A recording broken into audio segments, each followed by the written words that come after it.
he was actually looking for someone to pass to.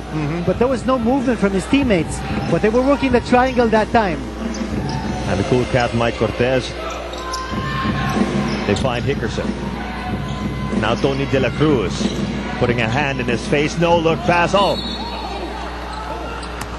that's another impressive pass. Although play wasn't completed. But you see, he's creating for his teammates. So even as Hickerson already with 10 points, you see that he's passing the ball. He's looking for his teammates, looking to get them involved. He had that dish over to Bo Belga kanina. Hindi nga lang pumasok yung tira. That would have been an assist. And I guess he's going to be credited for an assist on this one. Even if he didn't make the field goal, he's going to get points from the free throw line. And Alvarez splits his charities.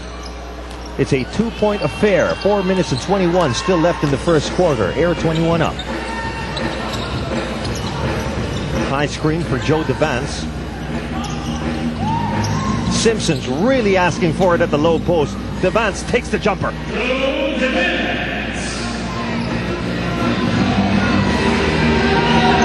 5 points now on the board for Joe Devance, and that was almost a possession taken away. Belga stripped by L.A. Tenorio. Tenorio pushes it up for the Aces. In the middle. And the follow-up by Tony De La Cruz is no good. Hickerson finds Belga. Back to Hickerson in heavy traffic, and he will be fouled. Not a good pass coming from Bo Belga. Luckily, Air 21 picking up a foul from Alaska. Oh, I hope Hickerson's just taking his time to get up because he's tired, because he might have gotten hurt. Naipit eh. That defense collapsed on him as he was running up court. But you know, kulang din sa passing option si Bo Belga. He really had no recourse. Who else could he have passed to? Let's check this out. Well, that pass going over to Hickerson, but you notice it was Hickerson against... There were 4 white shirts surrounding him, and the only purple shirts on that side of the court were Bo Belga and Hickerson, so he had really no choice. Well, it must have happened in that collision right there. Yeah. But he seems to have shaken it off. Play resumes. Alvarez, baseline, jumper is good.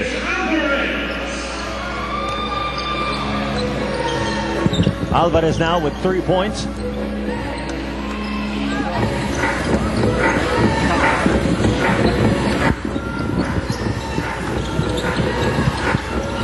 Express making it difficult now for the passing lanes of Diamond Simpson, but now Simpson gets it. Simpson confident he has the power advantage over Rich Alvarez, and he's right. Well, if Air 21 is just going to depend on Rich Alvarez to play him straight up one-on-one, it's going to be a long night for the Express. You need to double him, especially if you know that he's going for the basket, and if he's going to go for his jump hook. That jump hook is really tough to stop. You know he's going to go to the right side, so you double him going towards his right side. Air 21 Express are going to hang on to this one. We'll be right back. Before we step back into the action, here's Patricia. He's on standing by with this report. Coach Yang is relieved they found the right invert in Hickerson. Now, he's the type to put up the numbers and to lead the team. He's a talker. He likes to pep up the guys and engage the players, which is something Coach Yang says was lacking before. So he's smaller than the rest, but obviously his leadership and athleticism makes up for it. Now, in his debut, Leroy Hickerson actually patted the behind of Coach Yang Yao. Now, I asked Coach Yang Yao how he felt about that, because I don't remember anyone having the guts to do that to a person like Coach Yang Yao. He just laughed it off and he says, you know, that kind of comfort is actually an advantage for all of us. And hopefully they'll pick up the energy, the one that Leroy Hickerson brings up. Now, the keys for them is defending against Diamond Simpson and, of course, helping each other to do that. And number 2, limiting the effectivity of L.A. Tenorio. Vito? Thank you, Patricia. Well, L.A. Tenorio hasn't really been a big factor just yet, but as far as limiting Diamond Simpson down low, you mentioned it yourself, Kinita, that one-on-one coverage by Rich Alvarez might not be the way to go. Well, it's not going to do. But, you know, going back to Patricia's report, patting Coach Yang Guian on the behind, that shows you the enthusiasm of Hickerson. Sure. And De La Cruz nailing that too. That gives the Alaska Aces the advantage now with 2 minutes and 15 still remaining. Ron J. Buenafe now on the floor for Air 21. Would like to take this time to acknowledge the support of Hanes, the official underwear of the PBA. Hickerson, step back jumper, no good. You know, we started the coverage, Finito, talking about how unpredictable Coach Yang Yao is. 3 of the top 5 scorers the last game are not on the floor and haven't seen a single minute of action. I don't see a Winnie Arboleda. I don't see a Doug Kramer. I don't see a Ronnie Matias. That's unbelievable as far as Yang Giao is concerned. He's just trying to keep Alaska guessing. Probably figured that Alaska was prepared and scouted them in the last game for those 3 big scorers. Cortez, the fake. Stuck in the middle, out to Buenafe. Long one, misses. Aces can now build on this lead. And they really like this play. Getting to Simpson, but there's the kick out. Carayaso rattles out.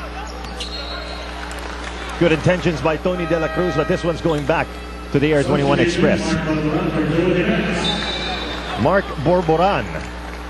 Now in this ball game, he did not see a single minute of action last time around against Talk and Text.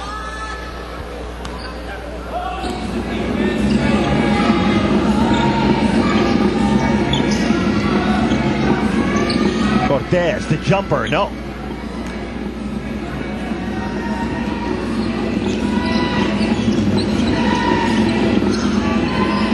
Tenorio trying to find a way to penetrate. Simpson settling for the jumper, that's short. And now Cortez. Oh, that's a clear denial, but no, it's going to be a foul on Diamond Simpson. That means 2 free throws coming up for Mike Cortez. A big call right there by the referees. That was a clear rejection upstairs, but let's see the body contact downstairs. Could have been a clean one. Up until this point, it seems pretty clean. Si Simpson ba tinawagan? Simpson called for the foul, but I don't know. In a situation like that, you let it go. That was a clean block. Well, Mike Cortez will try to reap the rewards here. Take a look at his averages so far. 11.3 per ball game here at the PBA Fiesta Conference. Had a big game last time out with 18 points. And by the way, that free throw shot was brought to you by BMEG Derby Ace Premium Formula. Dito ka na sa Llamado. You see what Simpson tried to do? Tried to block that shot. I actually spent the last 2 seconds trying to figure out what he was trying to do. Well, we are tied again at 24 with time winding down in the first. 8th deadlock of the ball game. De La Cruz. Simpson now. And it's this time going to be Simpson's turn to draw a foul and head to the line. A lot of bumping and grinding. Well, Simpson understands that Bo Belga plays physical defense, and he's going to stand his ground. So he knew there was going to be contact because yung kanyang appreciation of the kind of defense that Bo Belga plays. He's physical. There it is. By the way, this is off a free throw. For those of you who are just joining us, there was not a jumper, there was not a perimeter shot, there was a free throw. So, Diamond Simpson now with 11. And this guy's Simpson, he's made a living from the free throw line here in the Fiesta Conference. For this game, 170 attempts from the charity stripe. Well, that's an indication that he's not settling. That he's a player who wants to go strong to the hole and he can get to the line. Hickerson with one eye on the clock and one eye on the basket. He misses. Belga tries to save it. No, and the first quarter is over with the Alaska Aces staying ahead, but by a very, very slim lead. Only up by 2, 26 to 24. Chapter 2 of this matchup is coming up next. Doesn't get any better than this. What a blow! We return to the Cuneta Astrodome, and now it's your opportunity to win tickets to the next PBA game. Just join the Solar TV PBA Text for Tickets promo. Text Solar space PBA space today's mystery keyword, which is action, sent to 2600. Action, that's what they used to call Phil Jackson during his New York Knicks days. Action Jackson. Same thing, Mark Jackson, also played for the New York Knicks. Talk about Jackson. Lakers losing to the Celtics. That is correct. In game number 4. Game number 5 will be shown on Solar TV and BTV on Monday. On Monday at 8. Should be a nice one. That's almost like a do or die for Boston. Oh, absolutely.